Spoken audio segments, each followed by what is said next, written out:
పడలేని పరిస్థితి. లక్షలాది కోట్లాది రూపాయలు కొంతమంది చేతిలో పోయింది.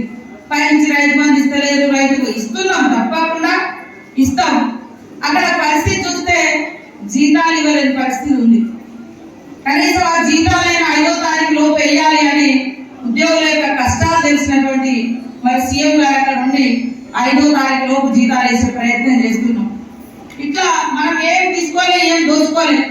మన ప్రభుత్వం పోయేటప్పుడు, కాంగ్రెస్ ప్రభుత్వం దిగిపోయేటప్పుడు కేవలం 70 సంవత్సరాల 60 సంవత్సరాల పాలనలో 60,000 కోట్లు అప్పు ఉంటే, మరి 10 ఏళ్ల పాలనలో 6.5 నుంచి 7 లక్షల కోట్లు అప్పు చేసింది. అప్పులు ఇచ్చిపోయారు అంతే తప్ప ఆదాయం ఇవ్వలే. మనం దిగిపోయేటప్పుడు 16,000 కోట్ల రూపాయల మిగులు బడ్జెట్ డబ్బులని ప్రభుత్వం ఖజానాలో ఉంచిపోయాను అప్పుడు ఆ రోజు.